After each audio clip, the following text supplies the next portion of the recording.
फ़ाऊज़ु बिल्लाहि मिनश्शैतानिर्रजीम बिस्मिल्लाहिर्रहमानिर्रहीम।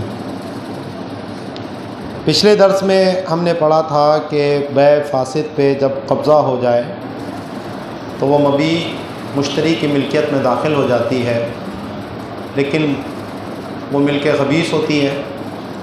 लिहाजा जब तक रद्द मुतअज़्ज़र ना हो तो उस मबी को वापस करना ही इन दोनों पर लाजिम रहता है। अब मबी का रद्द मुतअज़्ज़र कब होता है, तो वो सूरतें अब आगे बयान कर रहे हैं।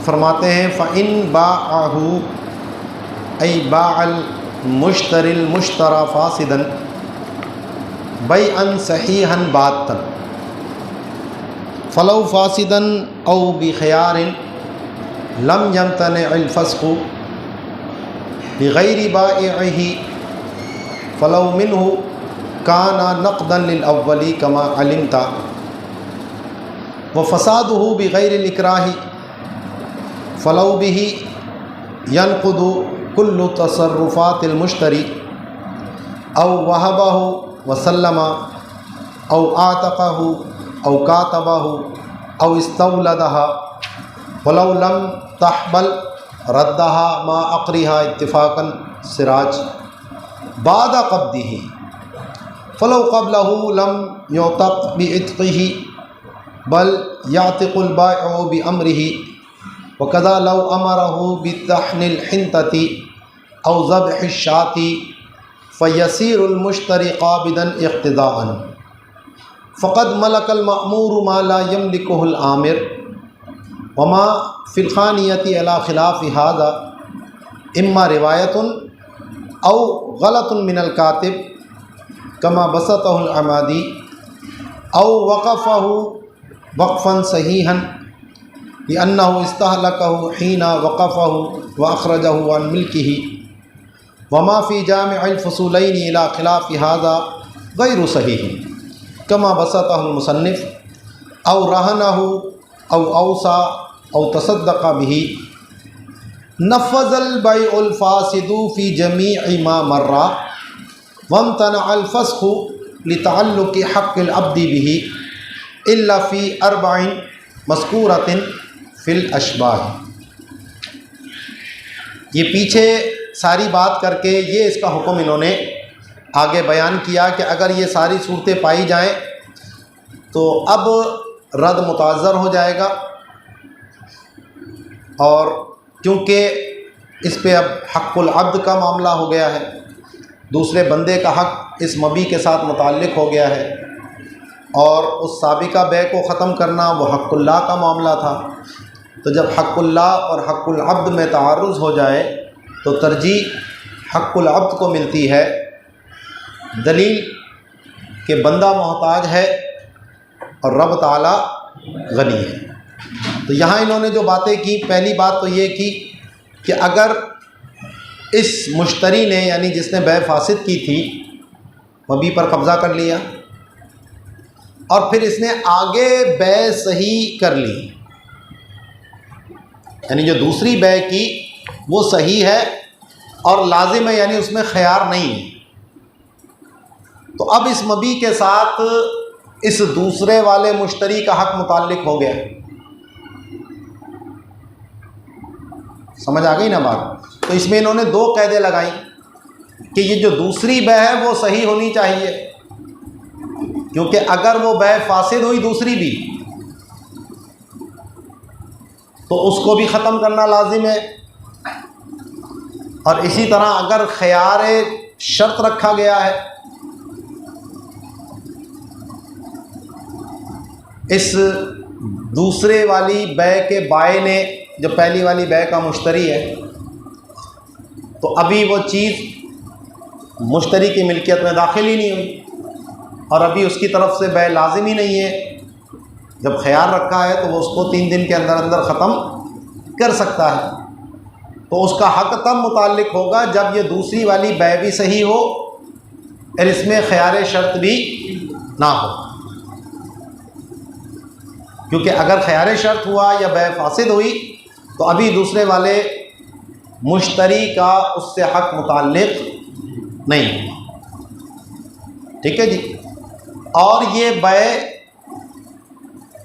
पहले वाले बाय के अलावा से होनी चाहिए, ठीक है जी। बै फासिद की मुश्तरी ने कब्ज़ा कर लिया मबी पर, अब अगर ये उसी साबिका बाय को ही बै कर रहा है,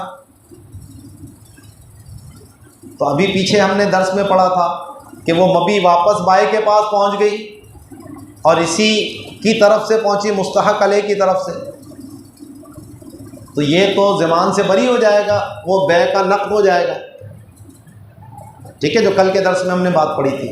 तो इसीलिए कैद ये लगाई एक और कि ये जो दूसरी बै है वो पहले वाले बाय के अलावा किसी और से होनी चाहिए, क्योंकि अगर उसी बाय से की तो ये तो उस बै को फस्ख करना हो गया, क्योंकि मबी वापस जब बाय के पास पहुंच गई बात ख़त्म हो गई, ठीक है जी।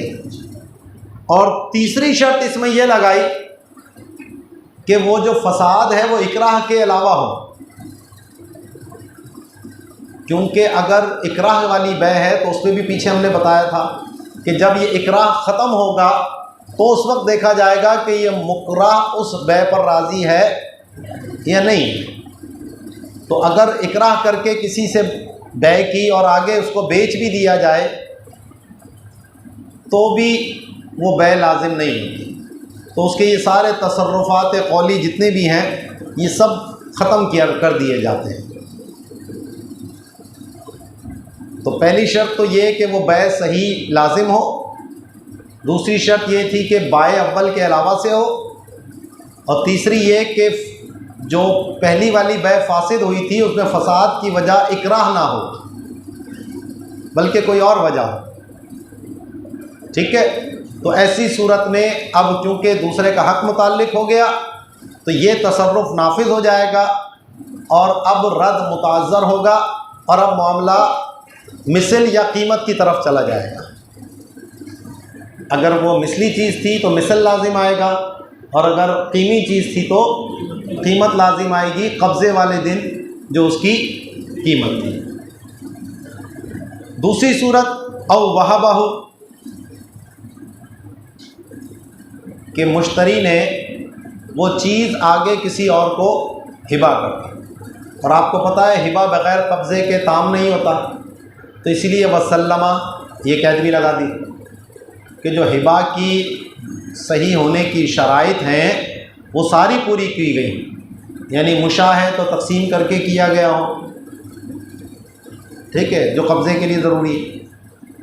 तो वहबहु वसल्लमा, उसने वो मबी आगे किसी और को हिबा कर दी और उसको कब्ज़ा भी दे दिया, तो अब ये इस बंदे का हक़ इससे मुताल्लिक़ हो गया, तो इसलिए अब रद्द क्या हो जाएगा, मुमतने हो जाएगा। औ आतक़हु, या ग़ुलाम था, मुश्तरी साहब ने उस पर कब्ज़ा किया और उसको आज़ाद कर दिया, तो अब जब आज़ाद हो गया तो अपनी इंतहा को पहुंच गई मिल्कियत, अब वापसी रिटर्न होने का कोई मामला नहीं हो सकता। औकातबहु, इसी तरह अगर अक़्द किताबत कर दी तो इससे ग़ुलाम का हक़ उसके साथ मुताल्लिक़ हो गया। औ इस्तौलदहा, या उसको उम्मे वलद बना लिया तो भी अब उसकी ग़ुलामी मुतहक्क़क़ हो गई उस लौंडिया की, तो अब उसको भी वापस रद्द नहीं किया जा सकता। अच्छा, अभी सिर्फ वती की लौंडिया से उम्मे वलद बनाने के इरादे से, लेकिन उसको हमल नहीं हुआ अभी, क्योंकि हमला हो गई तो भी उम्मे वलद के हुक्म में आ जाती है, तो अभी वती करने से रद्द मुमतने नहीं होता, तो वो लौंडिया वापस दी जाएगी और जितनी मर्तबा वती की उतना महर भी देना पड़ेगा, क्योंकि आपको पता है दारुल इस्लाम में वती जो है वो अकर या उकर से खाली नहीं, या तो महर देना पड़ेगा या हद लगेगी, या तो महर देना पड़ेगा। तो अब लौंडिया तो वापस जा रही है, मुश्तरी साहब ने वती भी कर ली थी, तो अब इसका महर देंगे वापस उसे, तो इसलिए फरमाते हैं वलौ लम तहबल, अगर इसने मुश्तरी ने वती तो की लेकिन उससे वो हमला नहीं हुई तो रद्दहा, तो इस लौंडिया को वापस लौटाएगा बाई के पास, माँ अक़रिहा, जो उसने वती की है उसका मेहर के साथ इत्तिफाकन। सिराजुल वहाज में ने ये बात कही।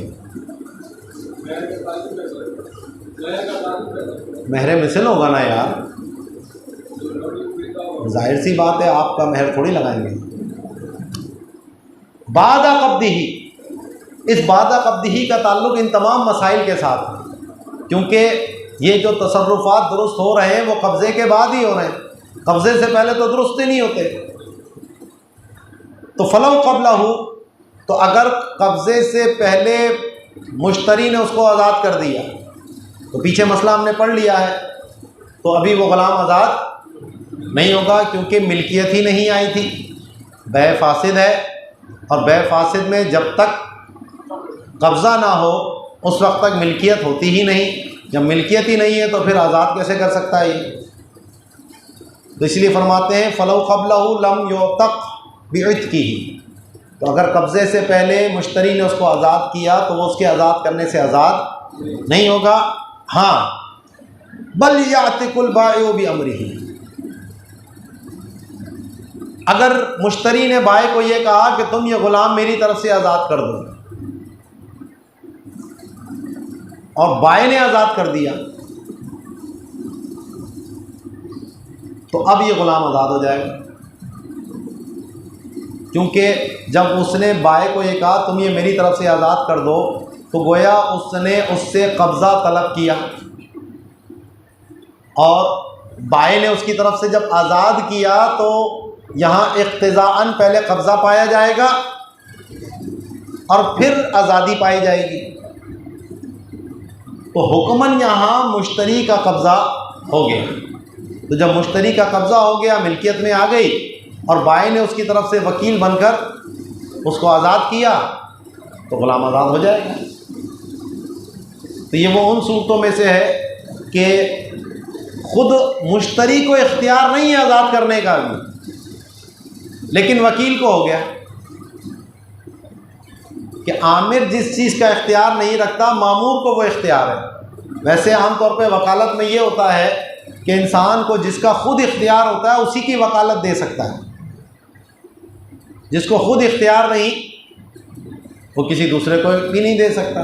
मैं कहता हूँ जाओ जैद की बीवी को तलाक दे दो, तो भाई मुझे इख्तियार नहीं है तो तुम्हें कहाँ से इख्तियार आएगा? हाँ, अगर ये कोई मैं ये कहूँ कि जी मेरी बीवी को तलाक दे दो तो मुझे ये इख्तियार है, तो इसका वकालत दे सकता हूँ मैं। तो आमिर को जो इख्तियार होता है वही मामूर को होता है। लेकिन ये मसले का इस्तिस्ना निकल आया कि अगर मुश्तरी साहब ख़ुद ग़ुलाम आज़ाद करते तो नहीं हो रहा था, क्योंकि कब्ज़ा नहीं हुआ अभी तक, और ना इक़्तिज़ान कब्ज़े की कोई सूरत है। लेकिन बाय को उसने कहा मेरी तरफ से ग़ुलाम को आज़ाद कर दो, अभी अगरचे इसने ग़ुलाम पे कब्ज़ा नहीं किया और बाय ने आज़ाद कर दिया, तो ग़ुलाम आज़ाद हो जाएगा, क्योंकि यहाँ इक़्तिज़ाअन कब्ज़ा माना गया है। और इसकी एक नज़ीर हमने वो भी पेश की थी पीछे कि मुसलमान का ज़िम्मी को वकील बनाना खमर और खंजीर की ख़रीद व फ़रोख्त के हवाले से, कि मुसलमान ख़ुद तो नहीं बेच पा रहा लेकिन ज़िम्मी को वकील बना दिया इमाम आज़म के मज़हब के मुताबिक, ठीक है।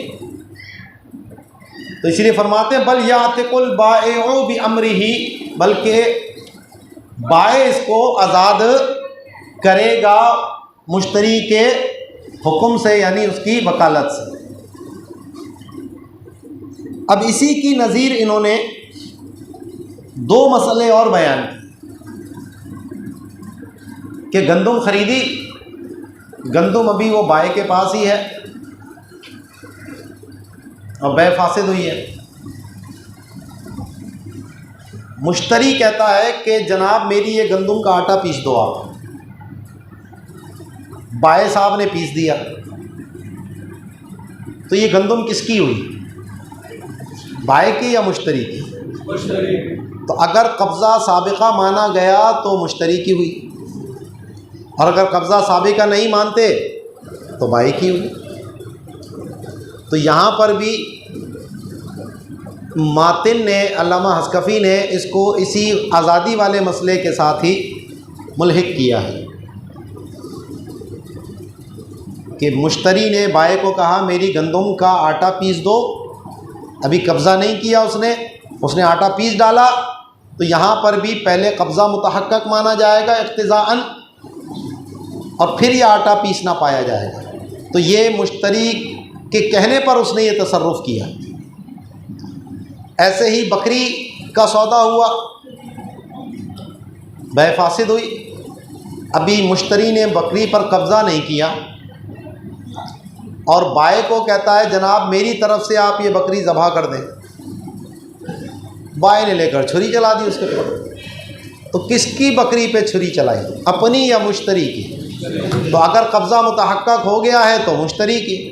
तो यहाँ पर भी वही सूरत है कि इक़्तिज़ाअन पहले कब्ज़ा माना जाएगा, ये बकरी मुश्तरी की मिल्कियत में चली गई, और अब जो ये छुरी फेरी है ये मुश्तरी की मिल्कियत पर फेरी है। तो फरमाते हैं कि वक़ज़ा लव अमरहू बितहलिल हिंतती, इसी तरह अगर उसने उसको हुक्म दिया, यानी मुश्तरी ने बाय को गंदम के पीसने का, औ ज़ब्हि शाती, या बकरी के ज़बह करने का, फ़यसीरुल मुश्तरी क़ाबिदन इक़्तिज़ाअन, तो इन सूरतों में मुश्तरी इक़्तिज़ाअन क़ाबिज़ हो जाएगा। ठीक है जी। इक़्तिज़ा आपको मालूम है कि तस्हीह कलाम के लिए इसका महज़ूफ़ मानना ये ज़रूरी होता है। जैसे आपने उसूल फ़िक़्ह में मिसाल पढ़ी थी आतिक अब्दा का अन्नी बि अल्फ़िन वाली, तो वह इक़्तिज़ाउन नस होती है। तो फरमाते हैं फ़क़द मलकल मामूर माला यमलिकुहुल आमिर, तो जनाब अली वकील को वो इख्तियार है जो ख़ुद मौक्किल साहब को इख्तियार नहीं है, मामूर को वो इख्तियार है जो ख़ुद आमिर को नहीं है। क्योंकि अगर मुश्तरी अभी ज़बह करे तो ये तसर्रुफ़ उसके लिए जायज़ तो नहीं था, ठीक है ना, लेकिन वहाँ हो गया। तो अल्लामा शामी ने नीचे बहस ये की है कि इस सूरत में ये जो बाय ने ये हरकत की, यानी ग़ुलाम आज़ाद करना, गंदम को पीसना या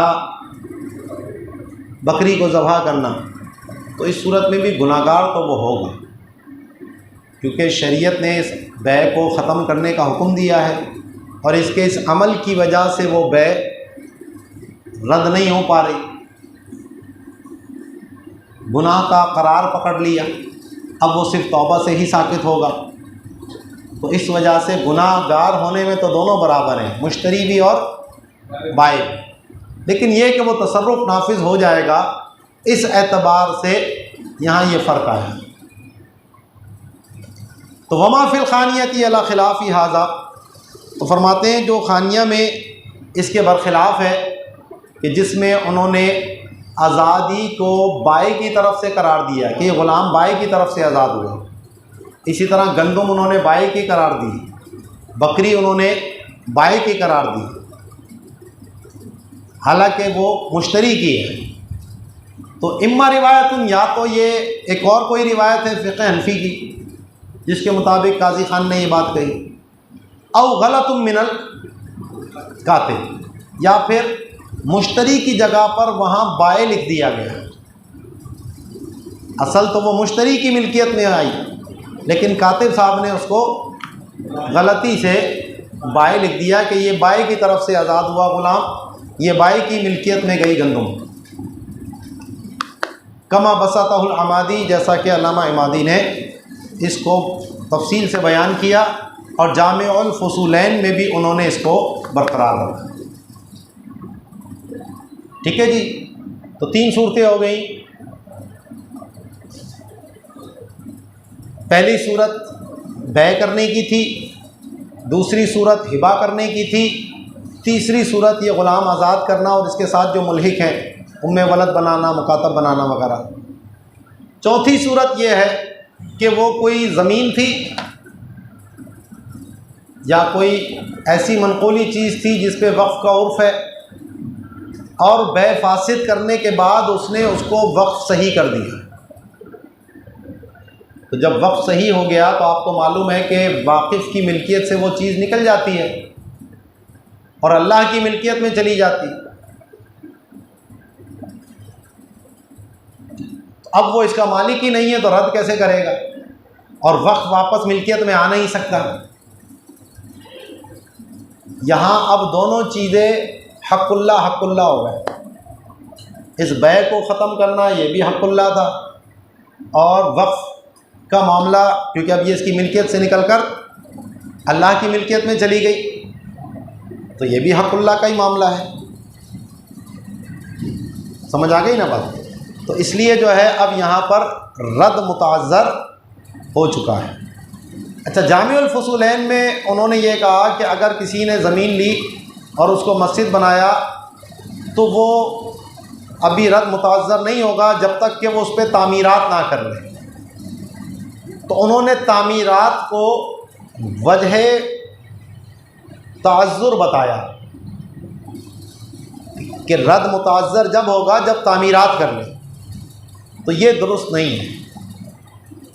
असल चीज़ वक्फ़ होना या ना होना है, उसका तामीरात से कोई ताल्लुक़ नहीं है। इंशाअल्लाह किताबुल वक्फ़ में तफसील के साथ ये अहकाम सारे हम अगले साल पढ़ेंगे, तो जिसमें ये वक्फ़ की पूरी बहस आपके सामने आएगी। तो फरमाते औ वक़फ़हु वक़फ़न सहीहन, या उसने उस मबी को कब्ज़ा करने के बाद, क्योंकि कब्ज़ा ज़रूरी है, इसीलिए वो जो बादा क़ब्ज़िही की कैद इन तमाम के बाद आनी चाहिए थी। तो कब्ज़े के बाद उसने उसको क्या करा, सही वक्फ़ कर दिया। तो वक्फ़ सही की वजह से लिअन्नहु इस्तहलकहु हीना वक़फ़हु व अख़रजहु अन मिल्किही, कि उसने उसको हलाक कर दिया है जब उसने उसको वक्फ़ किया और उसको अपनी मिल्कियत से निकाल दिया। तो वमा फ़ी जामिउल फ़ुसूलैन अला खिलाफ़ि हाज़ा गैरु सहीह, तो जो जामिउल फ़ुसूलैन में इसके बरखिलाफ़ लिखा है वो सही नहीं है, क्योंकि उन्होंने तामीरात के ऊपर रद्द को मुतअज़्ज़र करार दिया, तो ये दुरुस्त बात नहीं है। कमा बसतहुल मुसन्निफ़, जैसा कि मुसन्निफ़ ने अपनी जो शरह है उसमें इसको तफसील के साथ बयान किया। और रहना हो, या मबी पर कब्ज़ा करने के बाद मुश्तरी ने वो आगे रहन रखवा दी किसी के पास और कब्ज़ा भी दे दिया, क्योंकि रहन भी कब्ज़े के बग़ैर ताम नहीं होता। तो अब ज़ाहिर है कि जिसके पास वो रहन रखवाया है तो अब उसका हक़ इसके साथ मुताल्लिक़ हो गया है, तो अब भी रद्द मुतअज़्ज़र हो चुका है। औसा, या इसने वसीयत की उस मुश्तरी की कि मेरे मरने के बाद ये फ़लाँ को दे देना, और मर भी गया, तो अब ये जिसके लिए वसीयत की उसकी मिल्कियत में चली गई। तो अब वो वरसा रद्द नहीं कर सकते, क्योंकि आगे आ रहा है कि वरसा पे भी रद्द लाजिम होता है। तो यहाँ इंतकाल ज़रूरी है, क्योंकि अगर सिर्फ वसीयत की है, ज़िंदा है अभी, तो अभी वो उसकी मिल्कियत से खारिज नहीं हुई और वसीयत में तब्दीली कर सकता है। वसीयत ऐसा नहीं है कोई यमीन का मामला कि तब्दील ना हो सके। ज़िंदगी में वसीयत की है तो ज़िंदा है, जब तक उस वसीयत को तब्दील कर सकता है। तो वह औसा का यह है कि जब उसने उसको कब्ज़ा भी दे दिया हो, यानी इसका इंतकाल हो गया हो और वो उसकी मिल्कियत में चली गई हो। औ तसद्दक़ा बिही, या उसने वो चीज़ आगे सदका कर दी, और सदक़े के लिए भी कब्ज़ा ज़रूरी है कि महज कहने से सदका लाजिम नहीं आता जब तक कि फ़कीर के कब्ज़े में ना दे दी जाए। तो नफ़ज़ा बैउल फ़ासिद फ़ी जमीअ मा मर्रा, इन तमाम सूरतों में बै फ़ासिद जो है वो नाफिज हो जाएगी। तो नाफिज तो पहले भी हुई थी, मतलब यह है लाजिम हो जाएगी, यानी रद्द मुतअज़्ज़र हो जाएगा। और बेहतर यह है कि नफ़ज़ा का जो फ़ाइल है वो बै को ना निकाला जाए बल्कि तसर्रुफ़ात को निकाला जाए, कि ये सारे तसर्रुफ़ात नाफिज हो जाएंगे। वमतना अल-फ़स्ख़ु, और इन तमाम सूरतों में फ़स्ख़ मुमतने हो जाएगा। लिताल्लुक़ि हक़्क़िल अब्दी बिही, क्योंकि अब इस मबी के साथ बंदे के हक़ का ताल्लुक़ हो गया है। इल्ला फ़ी अर्बईन मज़कूरतिन फ़िल अशबाही, सिवाय 4 सूरतों के जिसका ज़िक्र अशबाबन नज़ायर में किया गया। उन 4 में से 2 तो ख़ुद मातिन ने ज़िक्र कर दी, और जो एक सूरत पहली है उसका बै फासिद से ताल्लुक़ नहीं, वो इजारा फासिदा की सूरत है। ठीक है जी। और जो दूसरी सूरत है वो मुकरा की थी, और मुकरा के बारे में पीछे कलाम कर चुके हैं कि फ़साद जो है वो बै में आया हो, वो इकराह के अलावा आना चाहिए, क्योंकि अगर मुकरा की बै का मामला है तो उसमें ये तसर्रुफ़ात नाफिज नहीं होते। तो वक़ज़ा कुल्लु तसर्रुफ़िन क़ौलिय्यिन गैर इजारतिन व निकाहिन, इसी तरह हर वो तसर्रुफ़ जो कौली है तो वो भी नाफिज होगा सिवाय इजारे और निकाह के। कि मबी कोई मकान था, कोई दुकान थी, मुश्तरी ने कब्ज़ा किया, मिल्कियत आ गई, और उसने आगे इजारे पर वो दे दी, किसी को किराए पर दे दी, तो अभी रद्द इससे मुमतने नहीं होता, क्योंकि इजारा उन उक़ूद में से है जो उज़र की वजह से फ़स्ख़ किए जा सकते हैं। इजारा लाजिम नहीं होता अगर कोई उज़र पाया जाए, तो क्योंकि यहाँ बै फासिद होना ये उज़र मौजूद है, तो इस वजह से इस आगे जो इसने किराए पर दिया है इस इजारे को ख़त्म करेंगे और मबी वापस बाए के हवाले की जाए। तो गैरा इजारतिन, इजारे के अलावा, व निकाहिन, इसी तरह लौंडिया थी, मुश्तरी ने कब्ज़ा करने के बाद उस लौंडिया का निकाह किसी दूसरे बंदे से करवा दिया, तो अभी रद्द मुमतने नहीं हुआ। वजह इसकी ये कि इस निकाह करने से कोई आका की मिल्कियत से वो लौंडिया थोड़ी निकली है। सिर्फ जो मिल्के मुता थी यानी वती का हक वो आका को नहीं रहता, वो शौहर के पास चला जाता है, लेकिन जो मिल्के रक़बा है वो तो आका की ही रहती है। तो अपनी लौंडिया का निकाह जब किसी और से करा दिया जाए तो ये लौंडिया इस आका की मिल्कियत से खारिज नहीं होती। तो यहाँ तो मिल्कियत से खारिज होने का कोई मामला ही नहीं हुआ। तो इसीलिए फरमाते हैं सिवाय इजारे के और निकाह के। अब सवाल ये हुआ कि चलो भाई मुश्तरी साहब ने लौंडिया वापस बाए को दे दी, तो अब इस मुश्तरी के किए हुए निकाह का क्या हुक्म है? तो फरमाते हैं वह हल यब्तुलु निकाहुल अमाति बिल फस्ख़ी, क्या इस लौंडिया का निकाह बातिल होगा फस्ख़ की वजह से? मुश्तरी ने जब वापस बाए के पास वो लौंडिया भेज दी, तो अल मुख्तार नाम, तो मुख्तार कौल ये है, वलवालजिया के हवाले से लिखा कि हाँ, लेकिन साहिब फतुल क़दीर ने इस पर पूरी बहस की और उन्होंने कहा कि अल मुख्तार ला, वजह इसकी ये है कि जिस वक्त मुश्तरी ने इसका निकाह कराया था वो इसका आका था या नहीं था? आका था। जब आका था तो इसको ये इख्तियार था या नहीं था? जी था। तो इसने जो ये निकाह कराया अपनी विलायत से कराया और विलायत ठीक थी, तो इसलिए निकाह लाजिम हो गया ये। और जब निकाह लाजिम हो गया तो महज फस्ख़ करने से वो निकाह बातिल नहीं होगा। समझ आ गई बात? वो मता ज़ालल माने हो, और ये जो रहन वाली सूरत थी, हिबा वाली सूरत थी, ठीक है, इन सूरतों में अगर माने ज़ाइल हो जाए यानी रहन छुड़ा लिया गया, वो चीज़ वापस उसने उसको दे दी, रहन ख़त्म कर दिया, या हिबा था उसने वो हिबा उसको वापस कर दिया, तो अब जो माने था वो ज़ाइल हो गया, क्योंकि माने वो हक़ुल अब था, वो हक़ुल अब ख़त्म हो गया। का रुजूई हिबातिन व इज़्ज़ी मुकातबिन व फ़क्की रहनिन, जैसा कि हिबा में रुजू कर लेना या ग़ुलाम मुकातब का मामला था, उसने अपने आप को आजिज़ करार दे दिया कि मैं अक़्द मुकातबा ख़त्म करता हूँ, या रहन छुड़ा लिया गया, तो आदा हक़्क़ुल फ़स्ख़ी लौ क़ब्ल अल क़दा बिलक़ीमती ला बादा। तो फरमाते हैं ऐसी सूरत में अगर काजी के पास मुकदमा अभी नहीं गया और काजी ने कीमत के लाजिम होने का फ़ैसला नहीं किया है तो फिर तो रद्द वापस लौट के आ जाएगा। लेकिन अगर काजी के पास मामला चला गया और काजी ने कीमत के लाजिम होने का फ़ैसला दे दिया तो अब ऐसी सूरत में जब मामला कीमत की तरफ चला गया तो अब ये उस माने के ज़ाइल होने से भी मामला वापस पलट कर नहीं आएगा।